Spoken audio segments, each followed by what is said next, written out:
It is state football playoff time on the Jack in the Box High School Football Report. Hello, everyone. I'm Chris Francis. With the RPI seeding that began last year, you typically find most balanced matchups in the 8-9 or 7-10 spots of the bracket.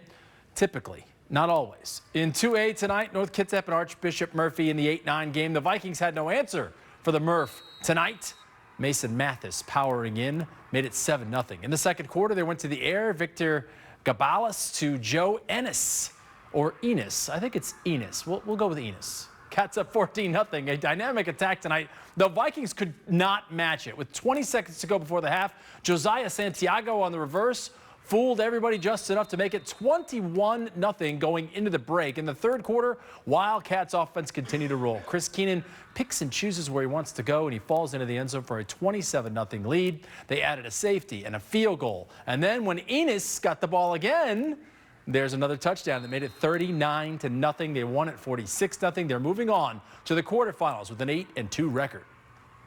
We've been trying to get better every week. That's kind of been our goal and, what we're trying to do. And I think we played a pretty good game today. Still got some things we got to clean up, some things we got to work on.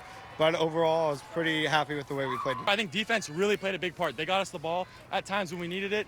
Got us the ball, turnovers, just got our offense going. Our defense got our offense going. They get the ball, start the game, they quickly stop them, and our offense gets rolling. That's the way it works. The Wildcats finished the year strong with back-to-back wins over Cedro Woolley, one to end the regular season and then another in districts. And then tonight they took that convincing step into the quarterfinals. They only had 2 losses on the season, but they still drew the number 8 seed, which means next week they'll be in for a battle when they take on number 1 Tumwater. The T-Birds really beat Franklin Pierce tonight.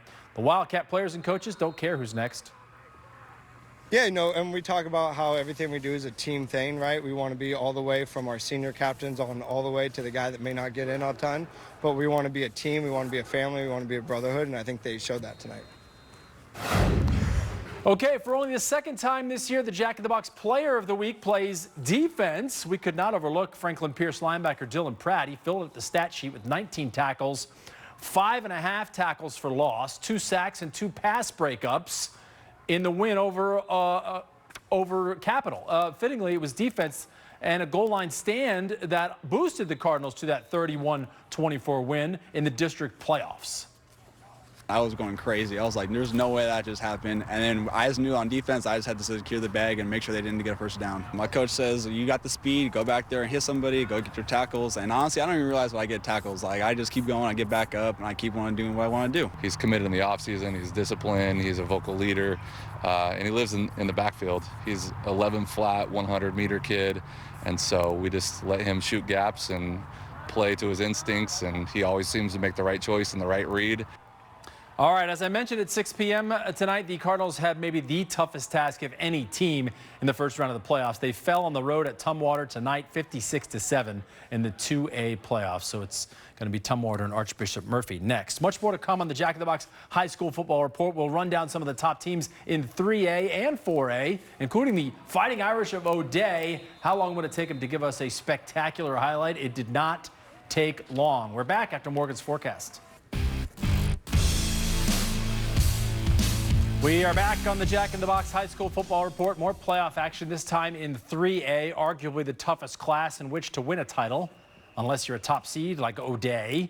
They played host to Kelso at Seattle Memorial, and though it took a few minutes, they dominated. Look at this catch here.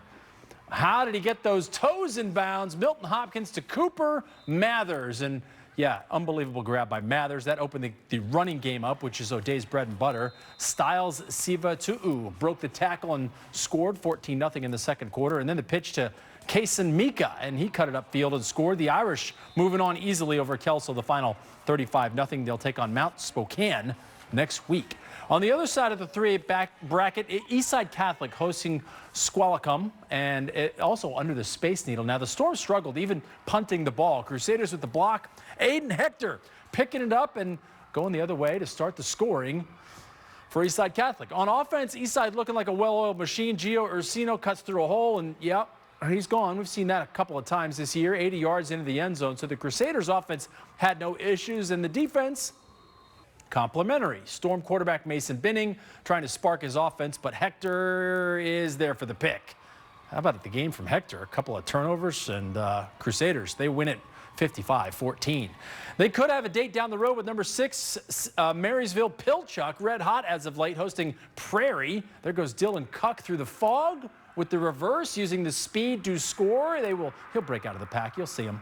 At the end of the first, though, at the end of the first quarter, Prairie's Dustin Shelby breaking a long run. He's trying to get his team back in the ballgame. He nearly scored the touchdown, but it did set one up a few plays later. Isaiah Breaker will go around the left side, and that's the way this one went. All back and forth all night long. Into the 30s they went. At the end of regulation, the Tommies kicked a field goal to tie it. They won it in overtime, 37-30. So who will they meet next week? Well, we're glad you asked. Let's go to Tacoma. Seattle Prep survived the gauntlet of the Metro League, but their reward was number 3, Lincoln. They played well on defense, at least early on. Will Thompson gets the sack on Caden Filer, but from there, the Aves started to click. On their third possession, Julian Sermon goes around the right side for the opening touchdown. Aves had a 7-0 lead. And then after a Seattle Prep punt, well, Lincoln went back down the field. Abner Siofatui, 19 yards for the score. Yeah, get out of my way. I'm going to the end zone.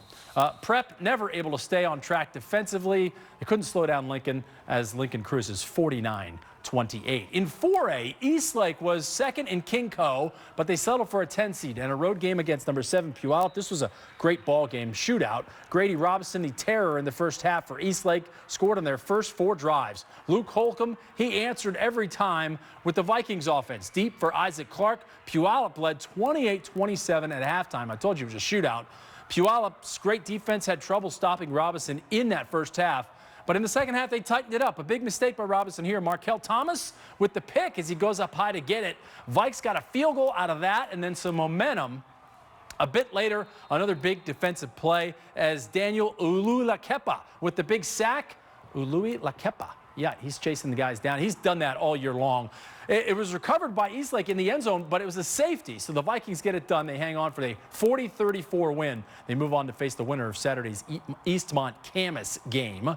And at the bottom half of the 4A bracket, the King Co-champs, Bothell, hosting Kentwood in the 5-12 matchup. This game surprisingly low scoring, but that means close. Andrew Sermon with the swing pass to Colin Fisher-Keller, and he comes right at you and goes right by you. Bothell led at 14-0, but Kentwood came right back. Jackson Proctor to Jalen Green. It's been a good combo all season long. Green toe tapping the sideline there. The Conks tied things at 14. This went down to a field goal, and Bothell takes it 17-14. Next week, they'll face the winner of tomorrow's game between Gonzaga Prep and Graham Kapowson. So a good win for Bothell. Time now for the Defensive Play of the Week, brought to you by All City Fence. And for that, we go back to Everett Memorial. Archbishop Murphy pitched a shutout tonight. Their defense even provided some points. The blitz from defensive end Joe Enos. We mentioned his name a few times, scoring touchdowns. And Colton Bauer never had a chance. The blindside sack and the safety, that made it 29-0. 46-0 was the final. Joe Enos with the All City Fence Defensive Play of the Week and the celebration to go with it. For more scores and highlights, you can go to KIRO7.com. We'll be right back.